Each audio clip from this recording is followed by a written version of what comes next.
साल 2022 को पूरा होने में 2 हफ्ते बचे हैं।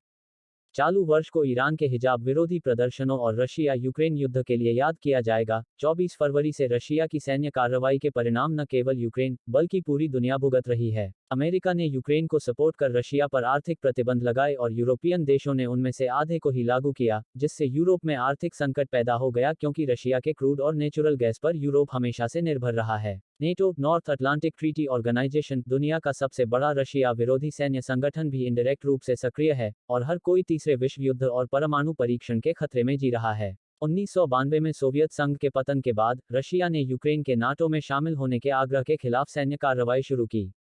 पिछले 10 महीनों के दौरान यूक्रेन में युद्ध में कई उतार चढ़ाव आए, लेकिन रशिया को वह नतीजा नहीं मिल सका जिससे उसकी छवि में सुधार हो। CNN के अनुसार फरवरी से अब तक यूक्रेन में 3200 से अधिक नागरिक स्थल और 700 से अधिक बुनियादी सुविधाएं रशिया के आक्रमण से प्रतिकूल रूप से प्रभावित हुई हैं। रशिया ने यूक्रेन पर आक्रमण किया लेकिन उनकी कमर नहीं तोड़ सका। रशिया की सेना अभी भी यूक्रेन के दोनेत्स्क और लुहांस्क जैसे अलगाववादी क्षेत्रों में लड़ रही है। वे युद्ध की शुरुआत में कब्जा किए गए रणनीतिक खुरासान प्रांत से भी पीछे हट गए हैं। रशिया ने खार्किव सहित कई शहरों पर नियंत्रण खो दिया है। पिछले मार्च में रशिया की सेना का 60 किलोमीटर लंबा काफिला यूक्रेन की राजधानी कीव पर कब्जा करने के लिए आगे नहीं बढ़ सका था। उस समय रशिया ने स्पष्ट कर दिया था कि सैन्य अभियान का लक्ष्य यूक्रेन के नागरिक नहीं बल्कि सत्ता परिवर्तन था। रशिया की सैन्य ताकत के खिलाफ यूक्रेन किसी भी तरह से श्रेष्ठ नहीं है, लेकिन फिर भी टिका रहा। यहां तक कि रशिया के राष्ट्रपति व्लादिमीर पुतिन ने भी स्वीकार किया है कि युद्ध अपेक्षा से अधिक समय तक चला है। यूक्रेन की खमीरी का क्रेडिट एक मजबूत नेता के रूप में उभरे यूक्रेन के राष्ट्रपति वोलोडिमिर ज़ेलेंस्की हैं। ज़ेलेंस्की, जिसे 1 साल पहले दुनिया में कोई भी नहीं जानता था, आज हर कोई उन्हें जानता है। दुनिया की प्रतिष्ठित टाइम मैगजीन ने ज़ेलेंस्की को द स्पिरिट ऑफ यूक्रेन और पर्सन ऑफ द ईयर घोषित किया। मैगजीन ने बताया कि 6 महीने पहले ज़ेलेंस्की से कहीं ज्यादा अनुभवी नेता अफगानिस्तान के राष्ट्रपति अशरफ अली गनी तालिबान की सेना के काबुल में घुसते ही राजधानी से भाग गए थे।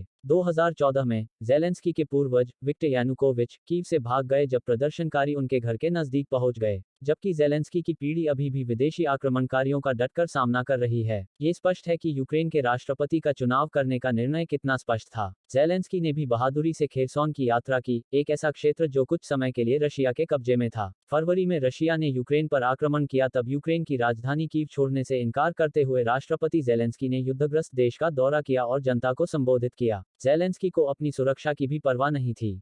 वह जवानों के बीच रहकर उन्हें प्रेरित करते रहते हैं। वह अपने देश में ट्रेन से यात्रा करते हैं। यात्रा के दौरान युद्ध की अपडेट लेते रहते हैं।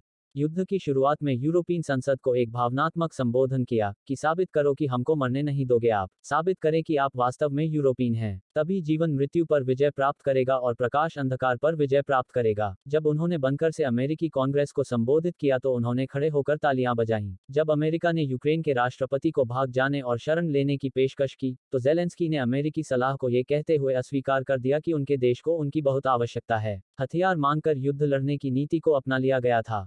उन्होंने आज़ाद देश, आज़ाद जनता का नारा दिया, यूक्रेनवासियों का आह्वान किया कि अगर हम आज चुप रहे तो कल खत्म हो जाएंगे। जब रशिया ने यूक्रेन पर हमला किया तो ज़ेलेंस्की ने देश में मार्शल लॉ घोषित कर दिया। यूक्रेन के नागरिक जो अपने देश की रक्षा करना चाहते थे, उन्होंने सभी को हथियार दिए। उन्होंने न केवल अपने भाषणों से बल्कि अपने कार्यों से देश की जनता को संघर्ष के लिए प्रेरित किया। अपनी signature army green tea shirt पहने हुए टेलीविजन और सोशल मीडिया प्लेटफॉर्म के माध्यम से रशिया की क्रूरता का पर्दाफाश करने का कोई मौका नहीं चूके। उन्होंने रशिया की सेना को चेतावनी दी कि अगर तुम हमला करोगे तो तुम हमारा चेहरा देखोगे, पीठ नहीं। रशिया ने पूर्वी यूक्रेन के अलगाववादी क्षेत्रों को एक स्वतंत्र घोषित किया। तब ज़ेलेंस्की ने देशवासियों को न घबराने का आश्वासन दिया और कहा, हम मजबूत हैं, तैयार हैं और हम सभी को हरा देंगे क्योंकि हम यूक्रेनी हैं। उनकी बातों में इतनी ताकत थी कि लोगों की हताशा दूर हो जाती थी। 2019 में राष्ट्रपति के रूप में चुने जाने से पहले वह एक कॉमेडियन, एक्टर और प्रेजेंटर के रूप में बहुत सफल रहे।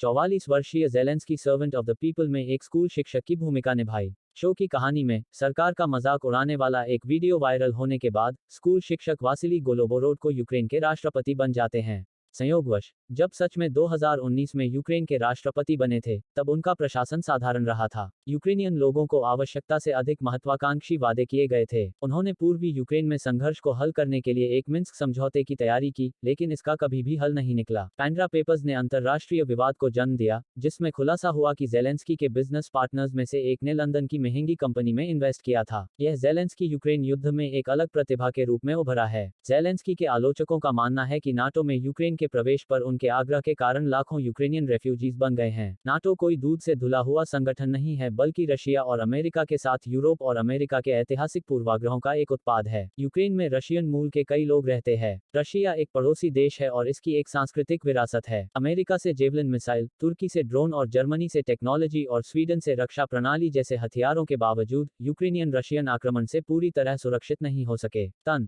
मन, धन की विदेशी सहायता भी घर की तबाही को नहीं रोक सकी। ज़ेलेंस्की भी अपने उत्साह में गलतियां करता है। रशिया पर उन 2 मिसाइलों को लॉन्च करने का आरोप लगाया गया है जो हाल ही में पोलैंड में उतरी हैं। पोलैंड प्रसिद्ध सैन्य संगठन नाटो का सदस्य देश है। नाटो अपने सदस्य देश पर हमले के खिलाफ हस्तक्षेप नहीं कर सकता है। ज़ेलेंस्की को पता था कि अगर नाटो रशिया यूक्रेन युद्ध में शामिल हो जाता है तो विश्व युद्ध होने में देर नहीं लगेगी। फिर भी ज़ेलेंस्की ने एक खतरनाक रवैया अपनाया। रशिया जैसी महाशक्ति के खिलाफ युद्ध लड़कर एक दृढ़ संकल्प के साथ देश का नेतृत्व करना कोई ऐसी वैसी बात नहीं है, लेकिन यह नहीं भूलना चाहिए कि कभी कभी बहुत अधिक प्रभाव किसी राष्ट्र को विनाश की ओर ले जाता है।